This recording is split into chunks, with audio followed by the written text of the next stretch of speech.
The man told the hero that today the boy turned 15 years old, and he confirmed this and congratulated him on his coming of age. The hero thanked him and wanted to say that from now on something awaited him, but the man next to him, Otto von Edwarl, the Marquis of the Borders, asked what he was talking about when he took the bottle from the guard. He said that the hero would die today and ordered to drink poison. The hero's name was Rond von Edwarl. He was 15 years old. Someone was approaching in the dark dungeon. The guard greeted Mr. Felix. The guy asked how the hero was doing. The guard said that everything was as reported by order of Mr. Lear. The man said that his younger brother, Mr. Ron von Edwarl, was poisoned and died. The guy kicked the hero in the face, telling the guards not to call him Lord, because this trash is not part of the Edwarl family. An hour ago, House of Marquis Edwarl, Yugdian Kingdom, Eel Region, Mariella County. A dark basement with a cage inside. The hero looked at the jug and said that his life would probably end here. He was annoyed by this because he was only 15 years old and had never even gone out with a girl. The hero mixed wine and poison in a cup. He repeated the order to drink this and die. He did not understand how it came to this. But he understood that from the very birth he was doomed to this. In this country, two things are important for a nobleman: birth and magical talent. His mother was a concubine of the Marquis Edwarl, a servant in this house, and he was born into a noble family. But as an illegitimate child, he was unwanted from the very beginning. He has an older brother and sister, the children of his legitimate wife, in whose veins pure blood flows. In addition, they were gifted with magical talent. Blood and magic, everything a nobleman needed, they had. Young Master Felix appeared with the sign of water magic. But the hero's situation was different. He asked the inspector of magical attributes about the related law, and he answered that it was a method for determining magical abilities, which they would now check. He said that there are two ways to determine magical talent. The first is a divine revelation magical sign.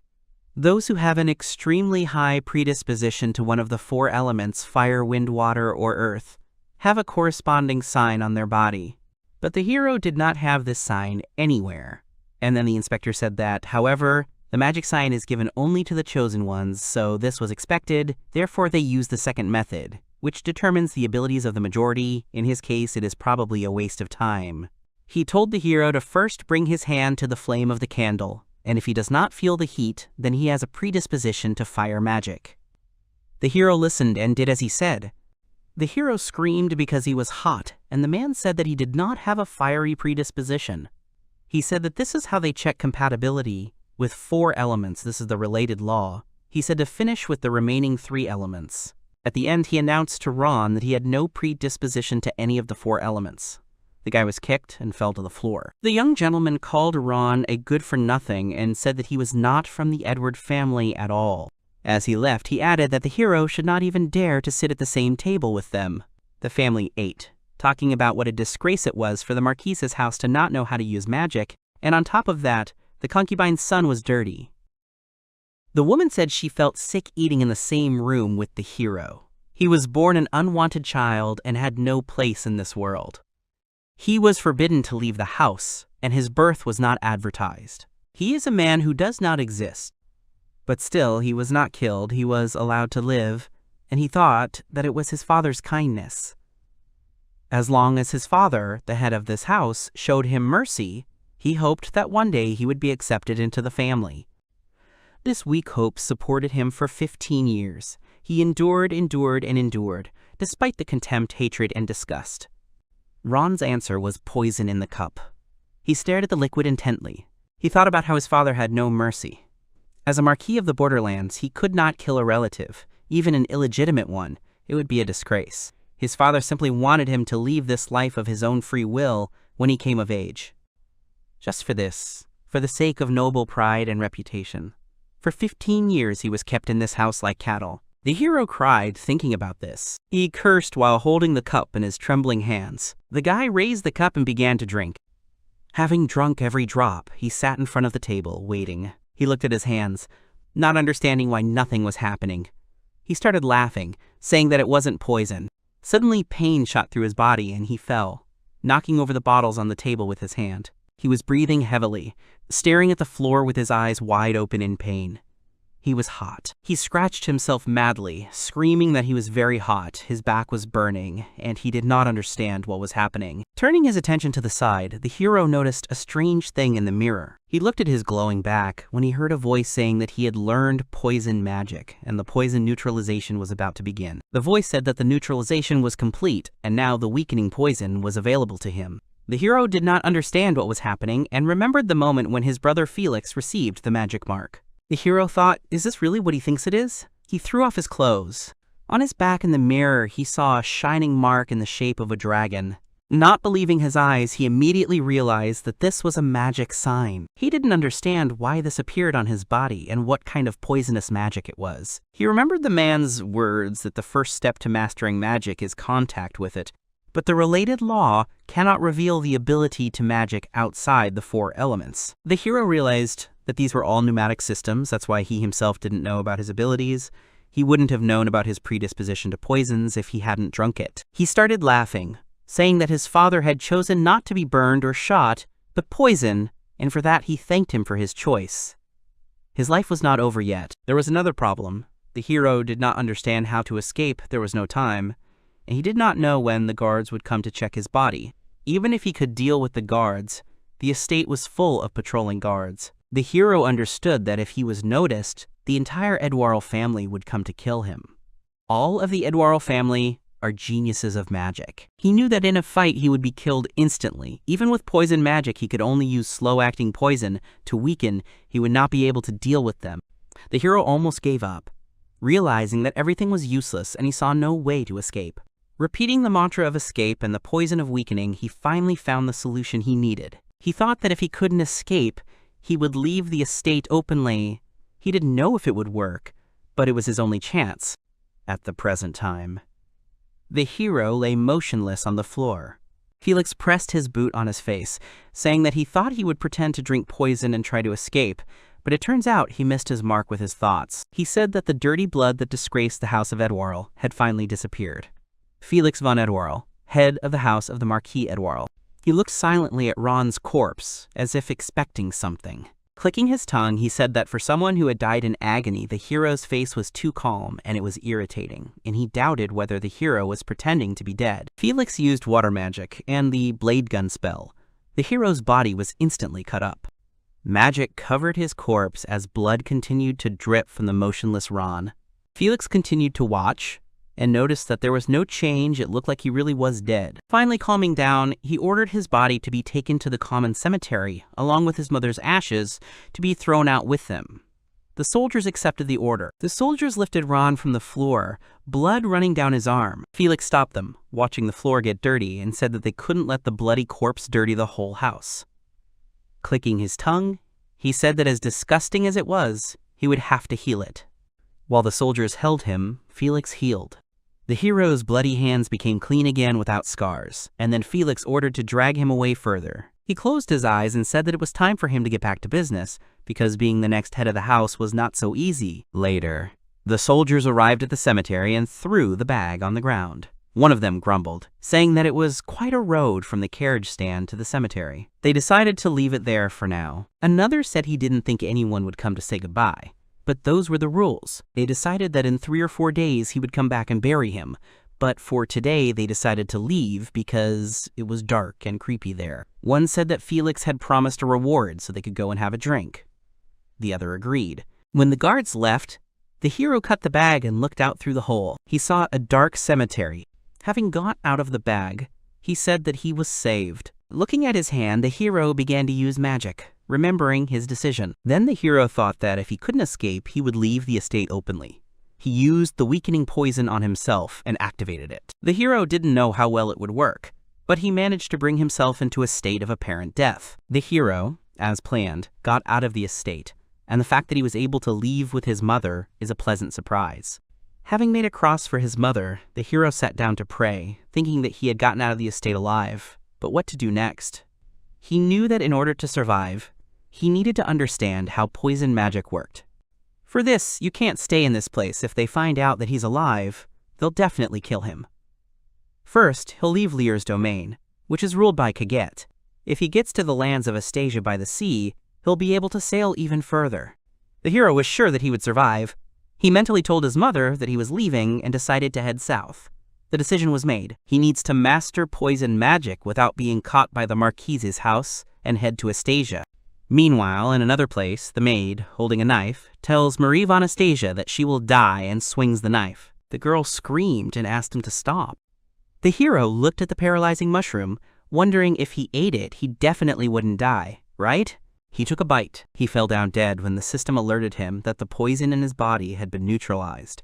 As the hero expected, he heard the voice of heaven. When the poison entered his body, an announcement was made.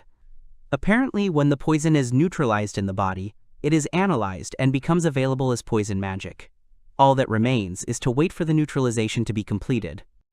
A huge monster was coming towards the hero from the forest, bearing its fangs. The hero panicked because his body was still paralyzed, and he couldn't move, he was careless, he needed to protect himself better. The neutralization continued to work, and the hero begged it to be faster. But the monster had already opened its mouth, and the hero realized that he wouldn't have time. The monster almost touched him with its fangs and froze, falling dead nearby. The monster died, lying with its mouth open next to a poisonous mushroom. Suddenly another monster appeared and began to torment the corpse of the poisoned monster. The hero lay side by side watching. He was frightened when he saw a bloody snake. The right head of this creature secretes a deadly poison, weakening the prey, and the left one drinks its blood. Finally, the neutralization ended, and the paralyzing poison became available. The hero jumped to his feet, moving away. The hero thought about the very poison that can kill the Vandy wolf. If he thinks about the future, the hero will need a poison that can deliver a fatal blow. The hero was determined when he thought that he needed to get it, but he cannot be bitten until he is paralyzed by the poison. The snakes will suck his blood and he will die. He wondered if the paralyzing poison he had just mastered would be able to stop the snake's movements, if he could extract the poison in that time and take it in a safe place. The hero stood at the very edge and realized that in any case, retreating was useless, and he had to act. He rushed into battle using paralyzing poison. Sometime later, the capital of the Duchy of Astasia Kranoth. The girl at the counter said that registering as an adventurer costs 1 silver coin. The guy handed her the money, and she asked to see his nameplate. After looking, she asked again if it was true that his name was Rond. When she believed everything, she returned the tablet to him. Looking at it, the guy thought that he would like to change his name so as not to reveal himself, but since his name is associated with a spiritual tablet in the temple, a pseudonym will not work. He was encouraged by the fact that only his name was written down, so that no one would guess that he was from the house of Edwarl. In this world, the name Rond is encountered all over the place. The girl asked what class he would take, and he replied that he would be a ranger specializing in skills related to the use of poisons. The girl was surprised, because it was rare. He asked if it was true and thought that he couldn't tell him that he was a poison mage. It would be too conspicuous. The girl said that now is the time to make money and said that the prices for buying poisonous herbs and antidotes have risen sharply. If it is an antidote that is not available in the duchy, then they will pay very generously for it. The guy was surprised, asking why, but she didn't answer, she just said that it was a separate story. The guy realized that she didn't want to tell. She wished Ron great success as an adventurer. He left, thinking that if he became too famous, it would be a problem. But he also understood that if he encountered someone from the House of Edwarl in battle, he would need to have a poison powerful enough to fight back, and for now, he needed to quietly collect poisons. 2 men were talking, and one said that the duchy is a godsend. Just bring poisons, and you get paid as easy as pie. Now the hero understood why the girl at the reception hesitated. It was connected with the duchy. The hero asked that adventurer to stop. The man asked what he needed, and the hero, showing the coin, asked if he could tell him more about the poisons. In another place, the man shouted for the next one to come. There stood a soldier of the Duchy of Astasia named Land, and the apprentice of the Duke's personal physician, Fall. Land said that this one had already been taken, and that he should come later. And Fall revealed that they had brought him a regular sleeping pill, and were trying to deceive him. Land was indignant that there were only swindlers around. A knight approached him, saying that they had only 1 person left. He ordered to let him in. He was indignant that there were more than 100 people and not a single normal one, so they would have to look for other healers. Fall replied that there were no normal healers in their lands who could help. The knight replied that they needed someone more famous then. The doctor said that of course they were already looking for him, but it would take at least a month to get there from other lands. The knight asked if the princess would be able to hold out that long. He read that the last one, a certain Rond, a master of poisons, was a new adventurer in this city and was said to be well versed in poisons. Fall replied that he should not expect much. He would surely bring some tincture of aspirin herb. Rond walked up to them to greet them. Land told him to stop chatting and asked him what he could do. This was a hero's chance. He heard from that adventurer that it seemed the Duke's daughter had been poisoned and her condition was getting worse. The Duke was desperately looking for a cure or an item to save her. The hero thought about hiding from the house of Edwarl. It would be best to hide under someone's protection, and if he healed his daughter, then Duke Anastasia might help him. But he understood that he had to be careful.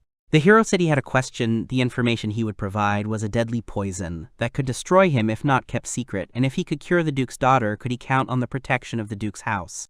Land thought that the hero was just trying to raise his price, but in fact he was another swindler. He replied that he could not promise anything, but everyone's love for a child was the same. This was enough for the hero, so he told them to prepare a person on whom he could test the poison. A man lay on the ground, writhing in pain. Land didn't understand what was happening. He had just been healthy. Fall said he saw the hero do something, but he didn't understand what it was. Land looked at the dying man and then asked Rond what his goal was. He didn't know what his trick was, but if he wanted to sell this poison, he would buy it. Rond repeated that from the beginning he demanded safety in exchange for the antidote for the Duke's daughter. The knight replied that it was impossible. After such a suspicious trick, he would not let him near the princess. The hero replied that he would then show proof that he could cure her, but if they saw it, they would become accomplices. He asked if they were ready. The knight said that the hero was putting on airs again and told him to show it faster. Then the hero made up his mind. The hero showed his back with a dragon. Land said that they were not bandits to look at such things, but Fall understood faster what was in front of him, and recognized in this symbol a magical sign. But he was not familiar with the dragon form. He had never heard of such a thing. The hero stood over the poisoned one using antidote magic, the poison of weakening. Land cried out as he saw the dragon move. The man stood up and cried out that he was saved. He thought he was going to die. Land laughed nervously and said that it was unbelievable. The hero explained that he had a non-magical system and said that he wanted to be useful as soon as possible, and asked if he could meet the Duke. Thad and Vanastasia, Duke, sat before him. He said that before him was the dragon form of the magic mark, as reported. He said that he had heard that the hero had poison magic and asked for more details.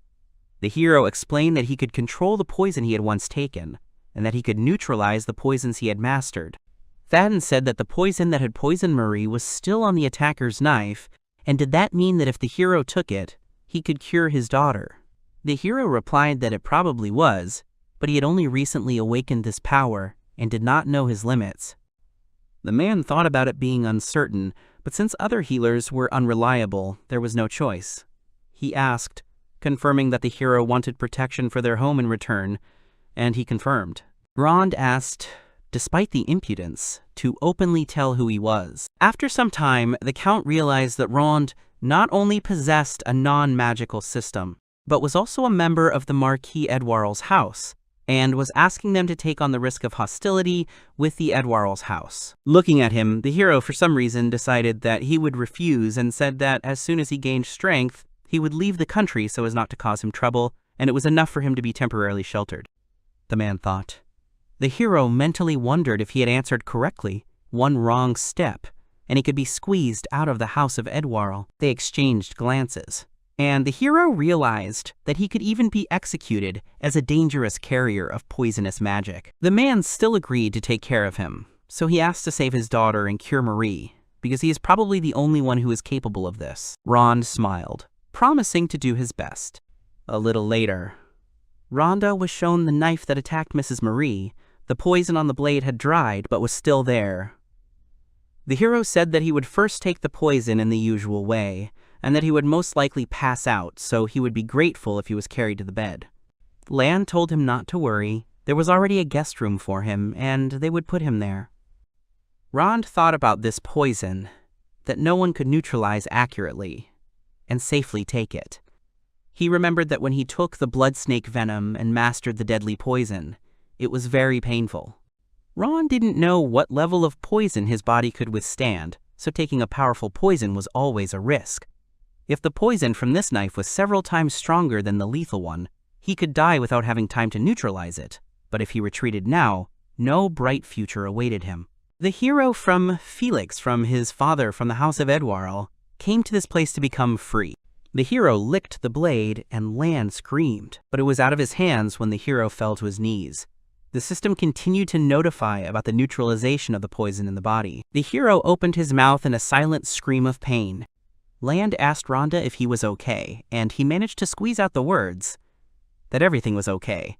Neutralization continued to work, but the pain did not go away. He collapsed from a new attack of even more severe pain, rolling on the floor and smashing everything around him. He managed to grab the vase shard with his palm and grabbed it, causing the sharp edges to dig into his skin until it bled. The hero's eyes closed as Land called out to him worriedly. Neutralization continued. The poison neutralization was completed, and the beautiful wedding skill was released. The target's condition became available for analysis. There was mastery of poison-type attack magic. Healing with weak poison was used. Poison became available for use. The hero looked at his hands, saying what a disgusting poison they brought to kill the Duke's daughter. The hero learned that this poison was from a dragon species that only occurs once every few years. It was dangerous. The dragon was a special monster that no one had ever defeated. The power of the poison of such a creature was on a completely different level. One wrong step and he could have died, but he survived again. When he got out of bed, his body was still shaking. He noticed that his clothes had been changed, and he wondered how long he had slept. Land entered the room and noticed that Rond had finally woken up. Rond said that they needed to get to the lady quickly. The hero met the Duke, and he said that the hero had slept for quite a long time, 3 days to be exact. The hero asked for forgiveness, saying that the poison was much stronger than he expected. The Duke asked if the hero would ultimately be able to neutralize the poison, and he replied that it would not be a problem. They found themselves in front of Marie's room. The Duke told the hero that the poison specialist was their last hope, and that he should do everything in his power. The hero replied that the man should expect good results. They walked inside and came closer to the princess's bed. The Duke took the trustee's hand and told her to hold on a little longer. He turned to the hero, saying that he was counting on him, but the Duke warned that any suspicious movement and he would mercilessly use magic. The hero replied excitedly that he would keep that in mind. He apologized and stepped out from behind the Duke to look at Marie. There was a young girl lying on the bed. A window with her characteristics appeared in front of the girl. There was her name, information about the eagle crest, wind magic, her health status with poisoning from a weak poison. It also showed that out of 43 health points, only 5 remained. The hero was surprised to see her status and assumed that it must be a dragon skill gained from poison. He saw that her body was shrouded in orange light. Most likely she had gradual healing magic cast on her to prolong her life, but in this state she would not last long and would definitely die. The hero pointed his palm at her, deciding that he would not allow this. The poison on that knife was from a dragon species called the purple dragon, and only the poison of a green dragon could neutralize it. It was theoretically impossible to create an antidote against a purple dragon, which no one had ever defeated, but he would do it now. The hero cast a spell that the poison contained in the breath flows through the body like a river. The Duke froze, seeing the glow. The hero used his magical power and touched the girl's hand. He used antidote magic, dragon venom. The hero fell to his knees, thinking that one neutralization took more than half of his magical power. If he puts in more magic to enhance the effect, he will begin to experience magical exhaustion, but here he cannot fail, and he will put in all his magical power to save her. The hero used all his magic, and the girl began to react. The Duke called out to his daughter. Dark swirls of magic surrounded the entire bedroom. Finally, everything became quiet and all the magic disappeared. The Duke looked at the hero in amazement. He was trying to catch his breath and wanted to see the state of his health. Looking, he saw that his health points had become 17, and the condition was shown as excellent. The hero smiled because it worked and he could cure her. The Duke approached his daughter and she woke up. The girl called her father and he cried out that everything worked out. Hiro watched from the side and then left, leaving them.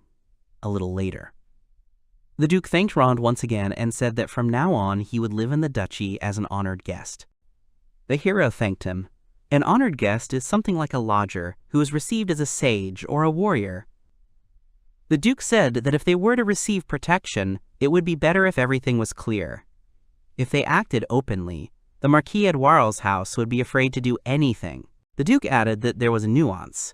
In order to accept him as an honored guest, he wanted the hero to do something and say that Ron could live freely and relaxed, but with a condition. The Duke wanted him to find those who had organized the assassination attempt on Marie.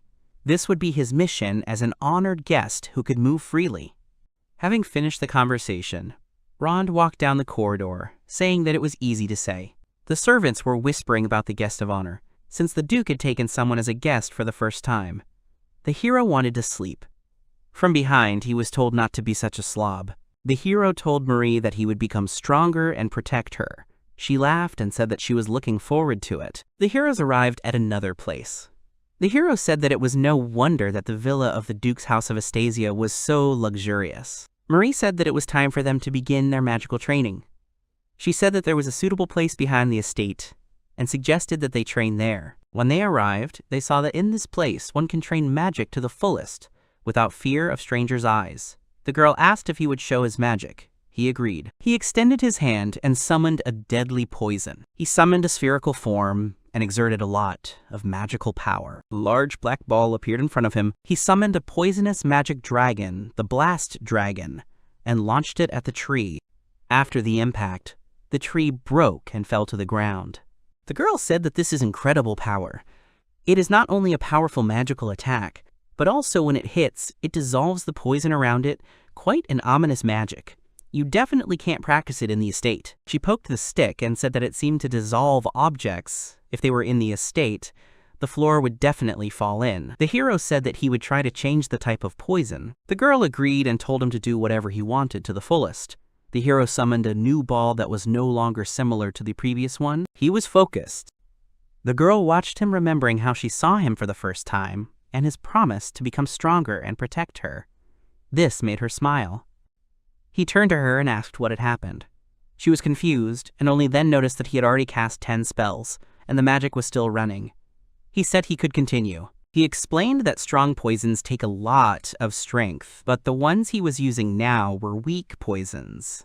She asked what weak poisons were. Marie said that usually they don't use so much magic. Even 10 fireballs would cause magical exhaustion. The guy replied that he has a large reserve of magical power. Speaking about the magic reserve, Rond remembered his past, how his brother Felix trained and everyone praised him. Back then he dreamed of having the same talent as his brother. Mira asked him what would happen if he used the strongest poison. The guy replied that he hadn't tried it yet, so he didn't know. He asked if he could try. The girl gave him permission, and he began to cast spells, concentrating. He thought that he was not the same person now as he had been before. Now he has in his hands the most powerful poison magic, Dragon Poison. He used the Dragon Poison magic spell, Purple Dragon. The dragon-shaped spell rushed forward straight towards the target as the boy commanded it. The black haze extended over a huge distance, going deep into the forest. The girl and the boy both stood in shock at what they saw. He turned to her saying that he would try to make sure that no one could defeat him.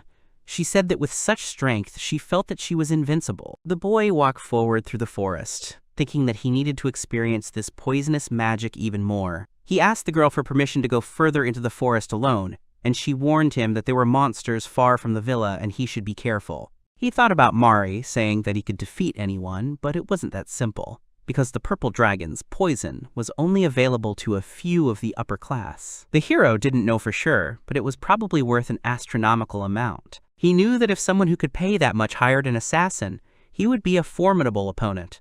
And if the people of House Edouard found him, and he had to fight his brother and sister, they would not give him time to use a powerful spell like the purple dragon's venom. The hero came to the conclusion that he needed to better understand the characteristics of his magic and learn to control it. He needs practice. Just in front of him, 3 goblins appeared. All of them showed a status with their health points being full and in excellent health. The hero immediately launched a poison ball with a weakening poison at 1, hitting his target and watching. After hitting all 3, he assessed the condition, seeing that the health points had decreased by 9 and the condition had become poisoned. One of the goblins fell dead in front of him. The hero thought, and from the results found out that the poison effect gradually reduces health points to death.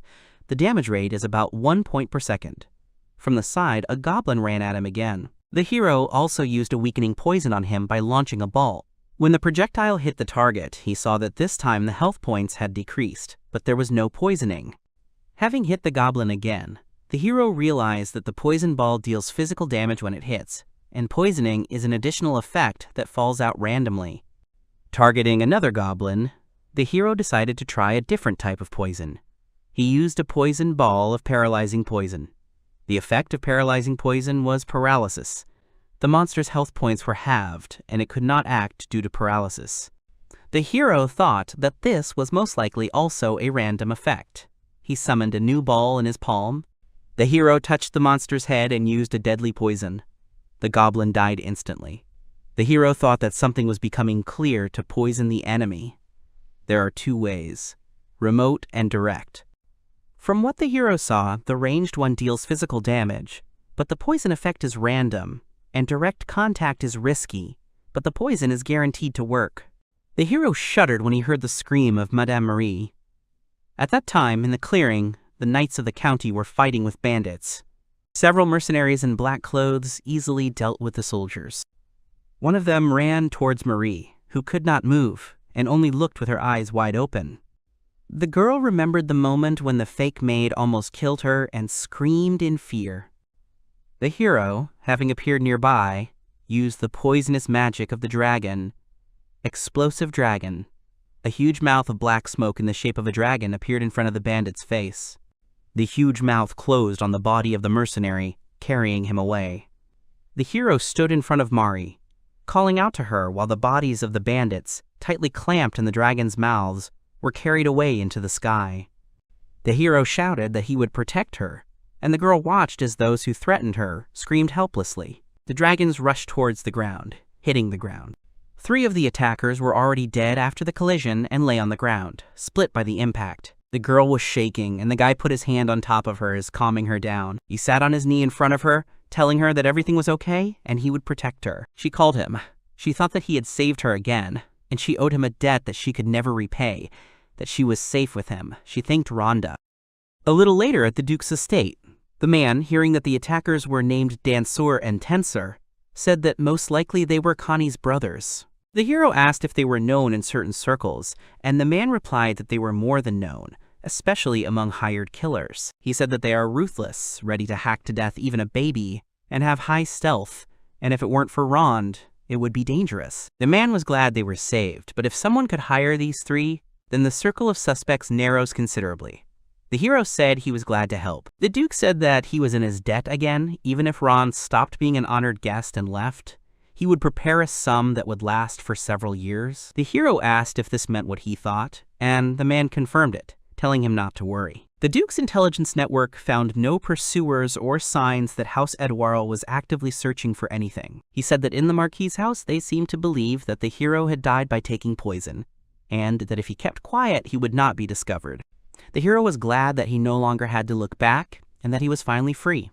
But the hero was tormented by the thought that if he left the Duke's house now, what would happen to Marie? The Duke said that of course Ron could stay, and, frankly speaking, because of Marie, the Duke himself would like to ask him about it. The hero replied that he had also thought about it, at least until this problem was solved. He wanted to protect Madame Marie. The Duke was glad. The Duke said that after the attack by Connie's brothers, they decided to add another bodyguard to better protect Marie, and her name is Amanda. She is a female knight, and now they will protect Marie together. The hero was surprised to hear about a female knight. The Duke said that although she was a woman, her skill was undeniable. She was one of the 3 strongest in their knightly order, and she had a bit of a harsh character, but she should be able to work well with the hero. Later, the hero's eyes widened as he watched. He managed to jump back from the blow, and the ground beneath his feet cracked. Stumbling after the blow, the hero fell, flying to the side. The girl standing above him said that, as expected, all empty words, and asked if he was really going to protect the lady with this. Knight of Sia, Amanda Magnaria, shouted at him that if he was serious about protecting Marie, he had to kill her. The hero, wiping his face, thought that it was simply madness that he would kill an important member of the knightly order of the Duke who had sheltered him, and the Duke was good at saying that he would work well with such a person. The girl introduced herself and said that by order of the Duke from that day on, she was the personal bodyguard of Madame Marie. Amanda asked him if his name was Rond, not Bartgood. The hero said it was, and said that the Duke had ordered them both to guard Madame Marie together, and he was glad to meet her. The girl said that when Connie's brothers attacked Madame Marie at the villa, the hero was not there, and asked why that happened. The guy replied that they had gone to the villa to practice magic, and he wanted to try out the spell and went to the area with the monsters. Amanda said that it seemed he put his magical training above Mistress Marie's safety. Rond replied that it was not so. He thought it was not right to take Mistress Marie in a wheelchair to a dangerous place.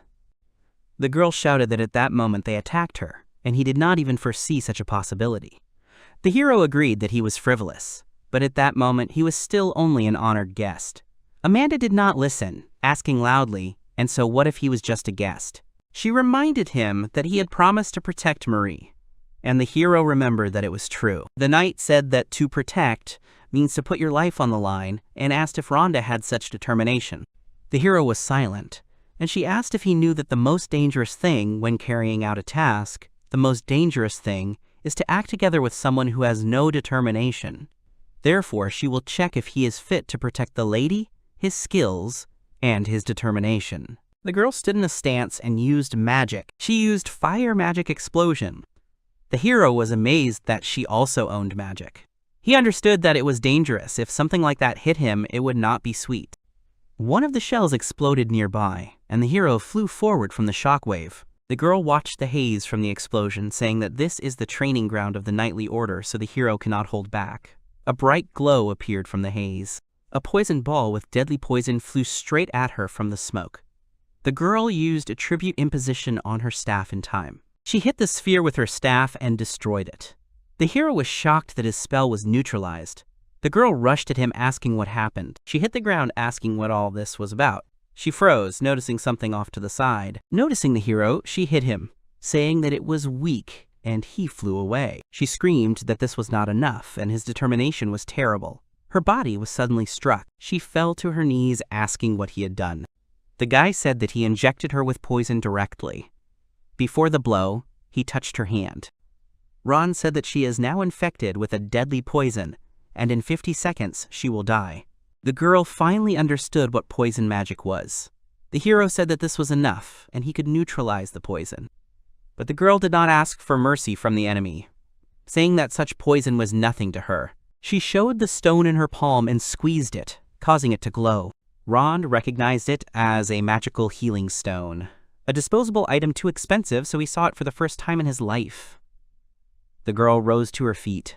Health was indeed restored, and the hero saw that the poison was gone. The magic stone not only removes status effects, but also restores health points. He wondered how much it costs. Amanda said that they would continue. The hero tensed up, and at that moment, someone off to the side asked what they were doing. Both turned around. It was Mrs. Mira. Rond was surprised to see that she could already stand. The girl said that her legs were fine, but that was not the main thing now. She shouted, asking how her bodyguards could quarrel with each other. Amanda replied that it was not a quarrel, but a test of Rhonda's resolve. Mira told them to shake hands in reconciliation. Both shuddered and, looking at each other tensely, nevertheless shook hands. The girl praised them and told them to live together now, and waited for an answer. Both quickly agreed. And then the girl said that her father wanted to talk to them. She said that it seemed the Duke had found out who was behind her assassination attempt at the Duke's estate. The man said they had identified who was behind the assassination attempt on Marie. Amanda asked if it was true and asked who dared to attack her mistress. The man said that the name of the specific person has not yet been established, but there is a main instigator. The Duke named the Marquis of Greenwich and said that one could only hope that it was not Lord Greenwich's idea. Amanda did not understand why Greenwich would do this. Ron said that the Marquis was attacking a member of the ducal house. If not careful, it could split the kingdom. The man thought for a moment and said that now perhaps the poisonous threat would hang over him too. but he was not important. In case of danger, the Duke wanted the two of them to protect Marie. If you enjoyed the story, make sure to hit like so more anime fans can find it, and subscribe because I've got even crazier manga recaps coming your way. Turn on the notification bell so you won't miss part 2.